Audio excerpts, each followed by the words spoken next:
everyone! My name is Jenna, but you guys can call me Jen, and welcome back to my channel. Welcome to the start of another weekend reading vlog. Hello! Today is officially Friday. We are starting another weekend. This weekend, what am I going to be doing? Bunch of reading and writing, as is per usual. I just finished the audiobook to The Library of the Dead by T.L. Huchu, which is a reread for me because I have the sequel from the library. And I went to start that this week and I was like, I don't remember a damn thing. So I need to reread this. And that's what I just finished. So I think I might do that audiobook this weekend because it is a very short audiobook. Like at 2 times speed, I think it's like 4.5 hours. So it would be a perfect audiobook for this weekend. But other than that, I'm gonna be continuing and finishing Among Thieves because I am currently on page 142. Yeah, 142. And I'm still enjoying it. It's like a grittier Six of Crows, which I quite like. I also decided to DNF the Ruin of Kings temporarily. Like I do want to try it again at another time, but I think I'm just not in the mood for it. So it's back on my shelves. Other than that, what did I have planned for this weekend? Really? I had a lot of stuff that I wanted to read, and that was mainly, I also started this library book, For the Wolf by Hannah Witten. I think I'm about 50 pages in, and I think I might keep trying this as well. Who knows? It called to me one night and I read 50 pages, so that's fun. But I think the other one that I will focus on this weekend is Collarbound by Rebecca Sahabi because I have the audiobook for it and I'm into audiobooks right now. So I think that's what we're going to be doing this weekend for reading wise. Oh, also I have an ARC that I received this past week for Ava Reed's new book, Juniper and Thorn. I got in contact with her media person, and originally when I had said, hey, I'd love an ARC, they said, oh, sorry, we don't really have any left. And I was like, that's fine. Totally fine. I'm not a high priority booktube or book person to book review things, right? So I was like, that's whatever. But then the other day she emailed me back and was like, actually, I found one, I'm sending it to you. And I was like, thanks. So I have that, and it is quite small compared to The Wolf and the Woodsman was. I think I might try read this as well if I'm looking for something without an audiobook. This and For the Wolf do not have audiobooks available to me. Also this one because it's not out yet. So I might get into this. When I read Wolf and the Woodsman, I read it for book club. It was my book club pick with my friends, and I remember being fine with it. It wasn't my favorite. By the time we got to book club and discussed it, it dropped in ratings for me. So it was like a 2.5 star book for me. But when I think about it, I don't hate it. So I'm really intrigued to see how her second book goes because this one is gothic leaning and I'm ready to just live in the gothic world, you know? So I'm into it. And it's blurbed by Shelley Parker Chan, and I trust Shelley Parker Chan because She Who Became the Sun is a glorious novel. So yeah, I'm intrigued to see how this one goes and to give it a review. So I might read this one as well. But other than those, what else am I going to be doing? I'm going to be doing writing because this past week I had 2 fail days in my challenge, 2 of them in a row. And I might have another one tonight, depending on how D&D goes. Because I have a D&D game tonight with my friends. And then hopefully we don't go overly late so that I can sit and do some writing after it. But currently it is 5:20 and we start at 6:30. So from now until we start, I'm going to write. And I'm going to see how many words I can get in just because I'm behind as hell from missing 2 days in a row. So that's gonna be this weekend. Stick around. I'm hoping to do a lot of reading. Hopefully this weekend we get lots of books down and done and finished. I'll catch you later.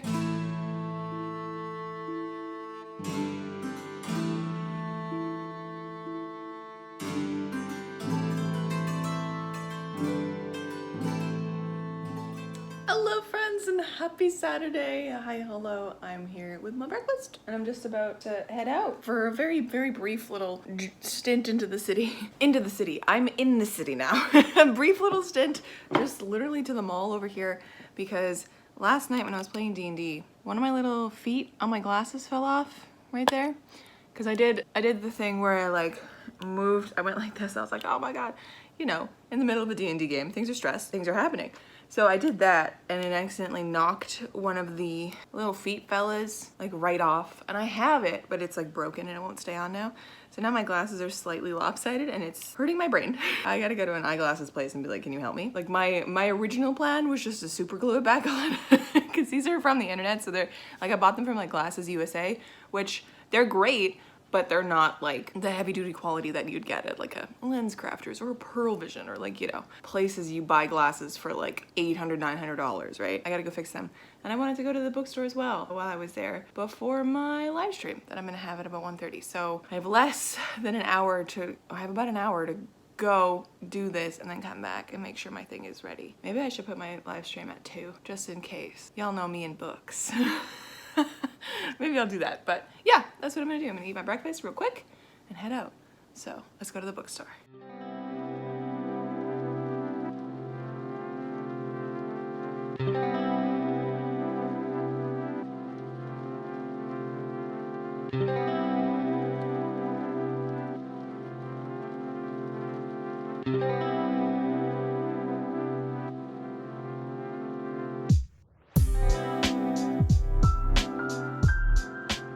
Hey friends, I'm now back.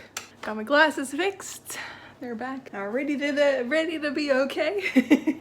And of course, because I went to the bookstore, I had a gift card from one of my students that I've had for like 7 years. She gave me a gift card at the end of the year this year, and it was one of those like happy credit card things. I don't know. But I didn't know how much was on it, so it was fun to sit there at the cashier and be like, I don't know how much is on it.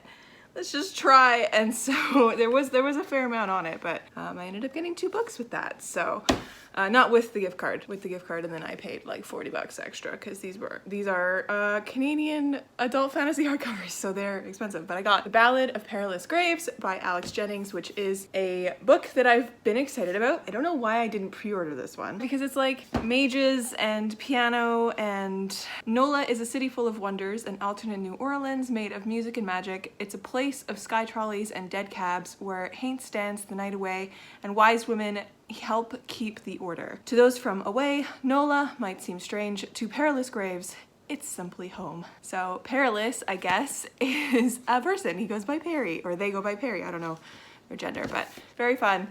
And then I also picked up, which is what I originally went for, Ordinary Monsters by J.M. Miro, which is a big chunky boy, and it's a Canadian author, I do believe. It's a like historical fantasy which is in Victorian London. So it says England, 1882. In Victorian London, 2 children with mysterious powers are hunted by a figure of darkness, a man made of smoke. I'm ready. That's what I went for, and that's what I got. And then I ended up getting Perilous Graves on top of that, but amazing. Now I'm gonna kind of get ready for my live stream in about less than a half hour, but what a glorious day so far. Last night, what did I do? After D&D, I got my words in, thankfully. I ended up watching some Merlin, and then I stayed up way too late just on my phone. But after my live stream today, I'm gonna do some reading. I think I might finish up Among Thieves today. I don't believe there's much left in the audiobook for me to get through, so I might do that and then see where I get to after. But I want to read all of the things. So I do also kind of want to start Juniper and Thorn to see how it goes. We'll see how the rest of Saturday goes after this live stream. Hello friends, it's a little bit later. It's about 9:30 and I finished Among Thieves. Woo, was this good? I hate to say it, but I think I like it more than Six of Crows. Granted, it has been a while since I've read Six of Crows, and I think Six of Crows has a like, oh, I don't know. It's got that like magic to it. Is it a magic or is it just like a vibe that YA books have? And there's something about a like crew of people who are all like criminals, quote unquote, but like all really care about each other. And we get that in this. I won't say we don't, but it's just something so interesting when you're actually dealing with people that they're all very much adults, except for one of them. Except for one of them, but he's like a 15-year-old kid. And all of these people have their own motives and they stick to them, which is very fun. And I think this moves faster than Six of Crows does, which I think a lot of people would really like. As an adult fantasy, question mark? We're gonna call it a fantasy. There's a little bit of magic in here. It's very good. It's very good. Yeah, wow. And I think I went onto Goodreads and I found Hannah Long's like review of it, because I'm friends with her on Goodreads, but HM Long, who blurbed this. And I found what she said about it, and she said that she compared it to not only Six of Crows, but The Lies of Locke Lamora. And I agree. I agree very much. It feels like those two books combined in a shorter, tighter faster paced read. Yeah, I enjoyed this, and I'm very excited to see what else MJ Kun comes up with. Hopefully a sequel very soon, because that ending, that ending though, I will say, there's a lot of the end bits, that was my reaction, just what? I need to see two of the characters kiss. I need to, like I breathe air. I need to see them kiss each other, because the enemies to lover slow burn was so good, but it's not even at the lovers part. Now it's at like partners part, and I'm just like, give me the slow burn romance. So yeah, very good. I will be keeping my eyes out for more of MJ Kun. I'm gonna dive into one of the other two that I have. I might do Collar Bound because it's an audiobook, and I'm really feeling an audiobook right now. So that's the plan of attack. So what a good Saturday. One book done. One book done. And another to join very fast. Let me grab it. Okay, Collar Bound. This is also a nice skinny little fantasy. I haven't really heard that much about it. I have heard the channel Library of a Viking talk about it and say that he was, the guy that runs that channel, he said he was a little bit underwhelmed by this book, but also like couldn't nail down a rating on it. But then I've also heard from a lovely person on TikTok that they absolutely loved it, and it was like 5 stars. And those are the only 2 people I've heard talk about this book. So 0 expectations. I'm gonna dive in and I will keep you guys updated. But yeah, let's dive into Collar Bound. Hello friends, happy Sunday. Hi, hello. It is currently death outside. So I'm staying where it's cool inside. But I wanted to pop in with an update for Collar Bound because I am now on page 244. I think I read like 217 pages last night, and I'm enjoying it. I don't know what I expected going in. There's something about this cover and the title, like Collar Bound, that I think it's this cover that gives it a feeling of like, oh, we're gonna be following this man who is bound in some way, but is like, you know, doing things, and it's dark and it's whatever. But we are following a man, and we're following a young woman who is a scholar. She has been marked in a way to make her other because she has a tattoo on her face that, well, if you have a tattoo on your face, on like half of your face, you're very marked. And everyone who sees her for the first time just treats her so awfully. They treat her like so, like they just awful. It's interesting that the relationship between Isha and Tatters, who is the Collar Bound, it's interesting to see them interact, because instead of it being like super dark, we kind of have almost like slice of life fantasy right now. Like it's slower, it's just kind of their day-to-day. And Tatters at the beginning of this immediately does what's called a mind brawl, because in this world the mages have like mind powers, mind linking and stuff that they can do between people, and that's what Isha is studying. She's very good at it. So she comes to this school and she meets a bunch of people there, but she's there, and then Tatters is this Collar Bound, which is essentially a slave, someone who is bound to someone else, like a mage, a higher up mage. But Tatters has left, and he has done something to lessen the effects of the spell on him, so he can essentially live free, though the collar does still affect him in some ways. But then he's like, you know, just kind of hovering around this nest area, which is what this place is called, the nest. And he's, you know, he trains some of the kids in mind linking, and that's how he gets to know Isha. For some reason, kind of gets tied up with some of these other beings in this same area called the Kur, K-H-E-R, Kur, and they are like tiefling beings, which are really cool, actually. They're really interesting, but they as well get treated like absolute scum by the mages. It's just a lot of like sad in that aspect. Like we just see this absolute terrible treatment of both Isha and the Kur. It's interesting to just kind of have that very gently on like the outskirts of this. I wouldn't say this is soft fantasy, but this has the vibe of a soft fantasy because not a lot's going on. It's not like, you know, high stakes political machinations and this man is doing all the things. I mean, it might eventually turn into that, but as of right now, it's kind of, it's a little bit softer than I imagined it would be. But yeah, I'm still enjoying it though. It's not bad. Like the writing is easy to fall into, and it's a really quick read. So yeah, I'm gonna finish it in this next like hour or so, and I'll come back to you with my final thoughts. Hello friends, and just like that is 1:30 and I'm done Collar Bound. I am so intrigued by this book. It's not amazing, it didn't blow me away, but I'm so intrigued at how it kind of like just slowly revolves.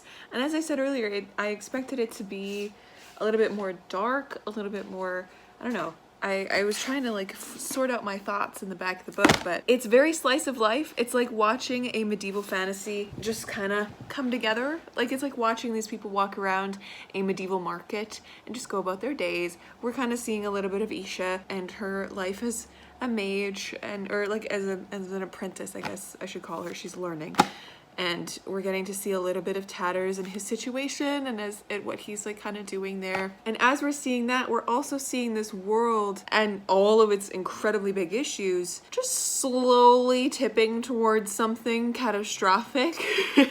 I think that's wonderful. Like this to me feels like it could be the first 2 parts of a like Brandon Sanderson novel, right? Like something that is epic and huge. So I'm really intrigued to see how the rest of this series pans out. Color bound.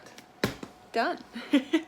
I don't know what I'm gonna do now. Probably continue reading, or maybe I should do some writing. But my Wi-Fi, we have like a shortage across where we are right now, or an outage, not a shortage, an outage right now. And like I keep checking on the internet to see if the outage has been fixed, and they're still working on it, and my Wi-Fi box is still like blinking wrong. All of the buttons are blinking wrong, so I have got no Wi-Fi, so I cannot watch any shows or anything. So I think I might do some writing. That's probably a good idea if I do some writing. I also like, I don't want to go outside, but I want to go outside just to see how hot it is, because it's like 32 degrees right now, which is too hot for anyone to survive. And it's supposed to get up to 37 today, Celsius, for all you American folks. It's hot as hell. I will update you as to what I end up doing after I do my words for the day. I might start Juniper and Thorn. I have a hankering for this, so I think that's what I'm gonna do after I get my words in. But yeah, it's a no Wi-Fi day. It's a day of getting everything read, I guess.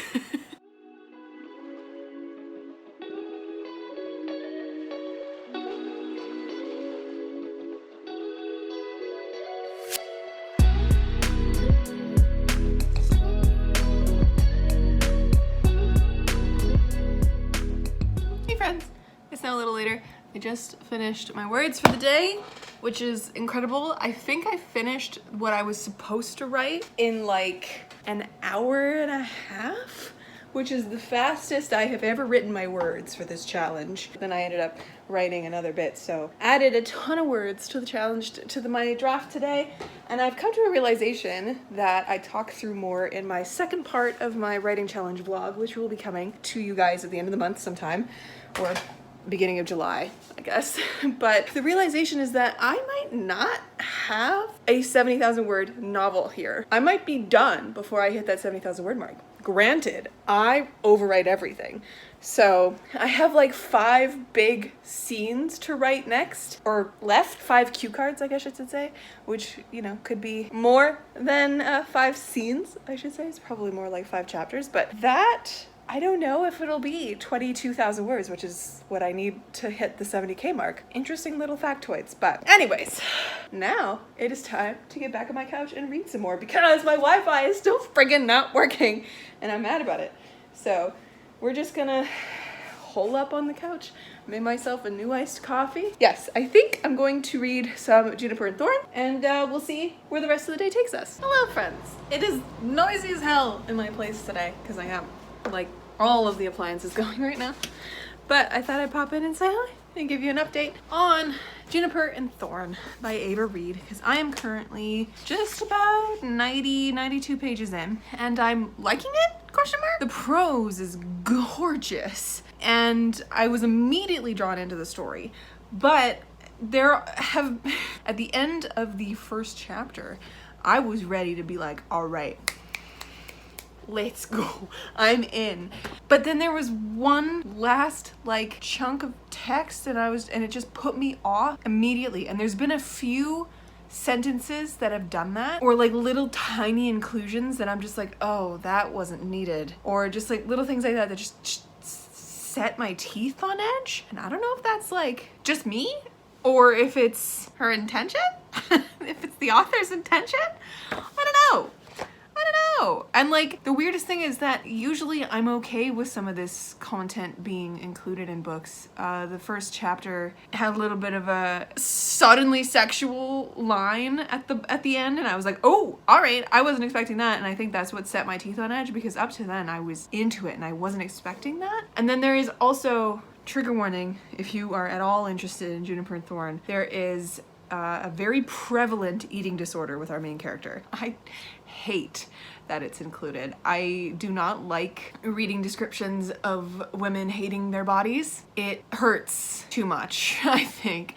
And actively also reading about vomiting, not fun. So those two things have set me off a little bit, but I'm still enjoying the story. I have no idea where this story is gonna go, or like what kind of stakes the story has, because we've been introduced to our main character, Marlin Chen. I think that's how you say her name.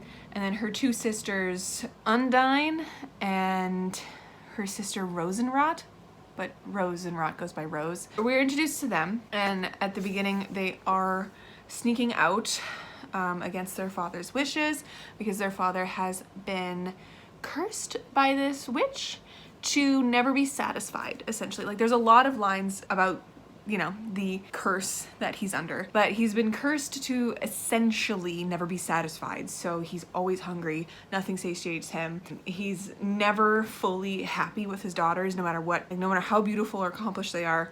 He will always look down upon them and like never see them for who they are. These kind of a thing. Like, he's always like greedy and he's mean. So he is awful. Super not cool. Super not cool. And you can tell that there's, like, again, trigger warning, a lot of child abuse on these pages.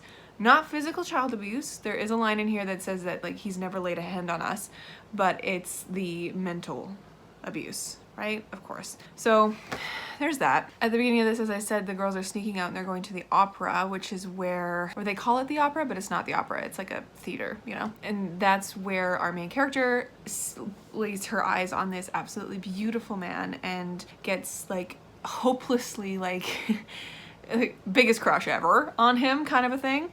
And that kind of like kicks off a little bit of the story. Like, he ends up coming to their house with his like stage director or agent kind of figure in his life, looking for a remedy for an illness that he has.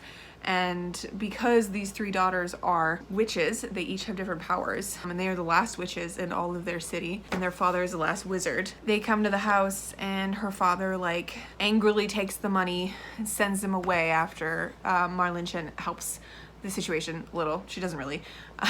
Weird moment of like, her power is really interesting because she can touch people and see their like secrets and stuff, and I don't really know the machinations of it, because her other sister, her oldest sister, has like a scrying power. Her middle sister has like a healing power, I guess. Like, she can make tinctures and potions and stuff to help people in their various maladies, but hers is interesting. And so it like kicks off the story where she starts now sneaking out to see him, even though her father has forbidden them to leave the place and like has set like magic against it. So that's where I'm at, and I'm enjoying it so far. I think I'm enjoying it more than The Wolf and the Woodsman. I don't know if I said in this video, but I didn't really love The Wolf and the Woodsman. I think I might want to reread it at some point just to make sure that my own perception of the book hasn't been skewed by the fact that I read it for book club and we had a conversation about it, and it was not a fun conversation. It ended up just being like a rant about it.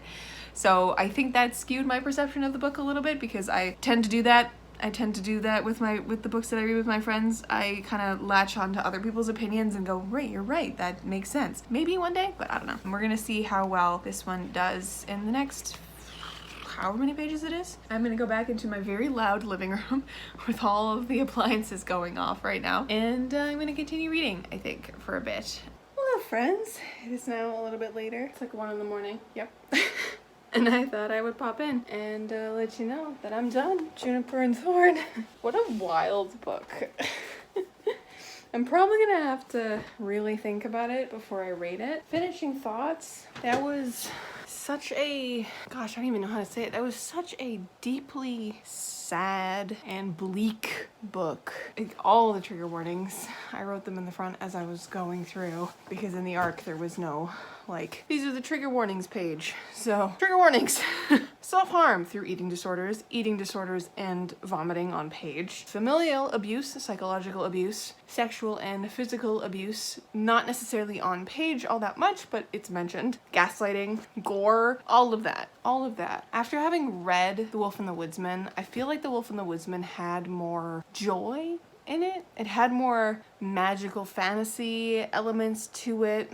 This just felt sad and depressing and leaves me feeling depleted, not necessarily in a good way. I wrote, because obviously I annotated the hell out of it, but I wrote in it, this whole story is drenched in pain and poisonous juice. This awful abuse that is surrounding the characters and pushing them to do unthinkable things. Nobody is good in this story. Nobody is good, and it's draining as hell to read. I gotta be honest, because I wasn't specifically triggered by anything in this, but even despite that, having all of these abusive people around and like literally everywhere our character turns, it feels like nothing is a safe haven for her, or even for her love interest. Like the two of them come from both like super brutal abusive relationships with either a lover protector figure or a father figure,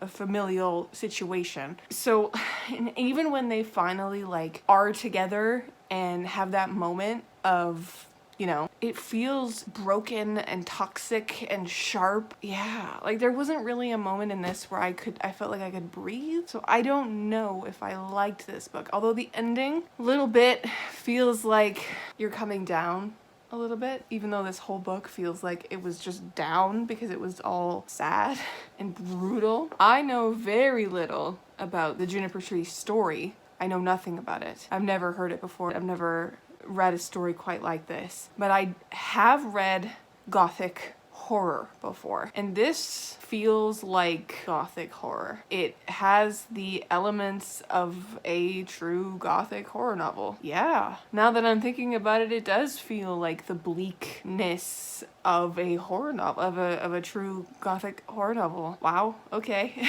This was phenomenally written. It's grating, and the prose is beautiful. That's really all I can say right now. Please do your research into trigger warnings if you are at all interested in this one. This is very adult fantasy, like reading a true Brothers Grimm fairy tale mixed with the bleakness of Frankenstein. Gosh, that was a lot, but like not in like an emotionally, well, no, it's an emotionally taxing way, but not in the way of like, for example, what can I pull from? There's nothing really that like gothic-y that I can pull from that it makes me feel like this, but something like The Song of Achilles, that is so deeply sad and so deeply heart-wrenching that I was sobbing the entire way through it. Like it drained me, it left me empty like a husk.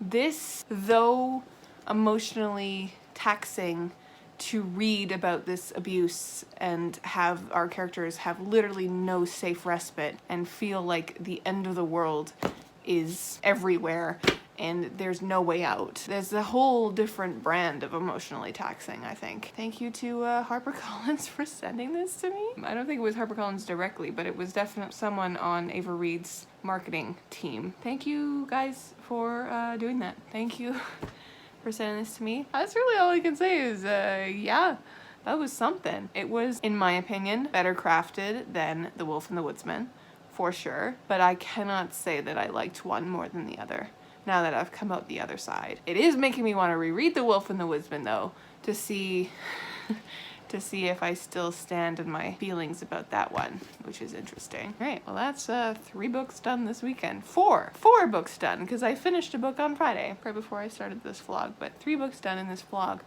which is pretty damn good. I'm slacking a little bit on my June TBR. I'll have to check that tomorrow, but all right, I'm gonna go to bed.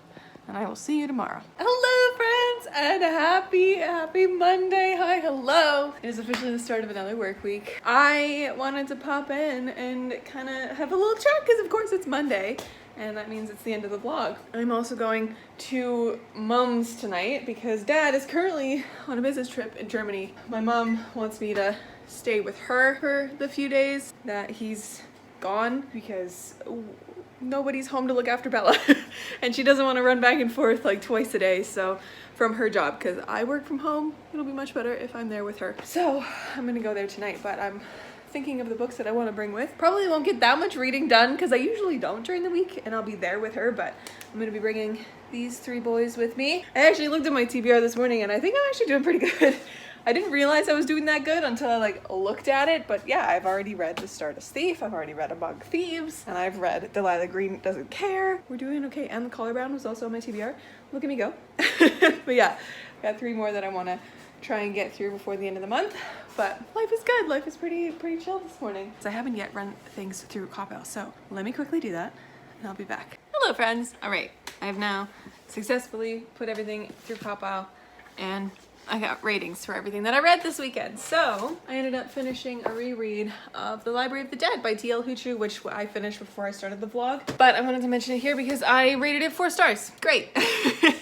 After that, I ended up finishing my read of Among Thieves by M.J. Kuhn, which I have also given 4 stars, I believe, or 4.5. It was a 4.5 star read for me, which was crazy, but I think all my comments of Among Thieves stands.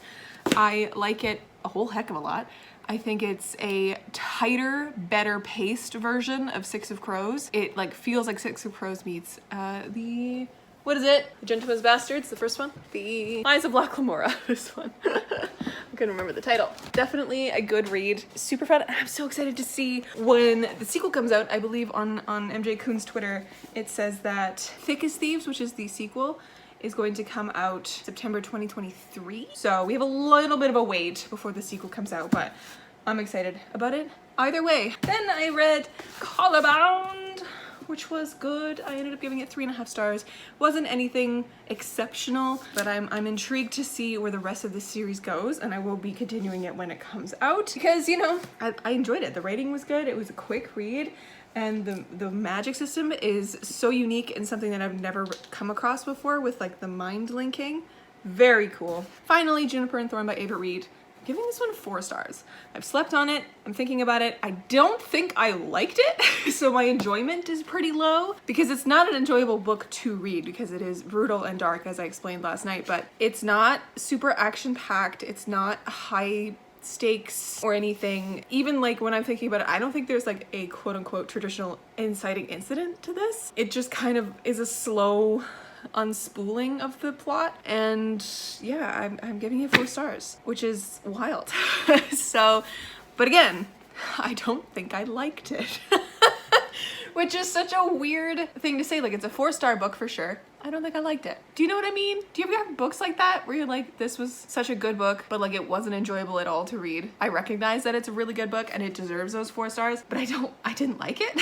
So I don't think I could recommend this to anybody, but a lot of people on TikTok who are getting the arcs seem to really like it. So like maybe if you do your research on the trigger warnings and stuff, and if anything that I talked about this book is up your alley. That was my weekend, my guys. I am proud of all the books that I ended up reading this weekend. It helped that I had no Wi-Fi yesterday, so I ended up getting through 2 books, which is awesome. I did end up getting Wi-Fi near the end of the day, and then I ended up putting on just like, I think it was a Skyrim playthrough. But anyways, my friends, if you want to follow me on socials, of course, they're always in the down bar. If you want to follow my Project Second Story escapades, follow me on TikTok or Instagram because that's where I'm posting those updates. I will catch you in another video very, very soon. Stay kind and keep on reading.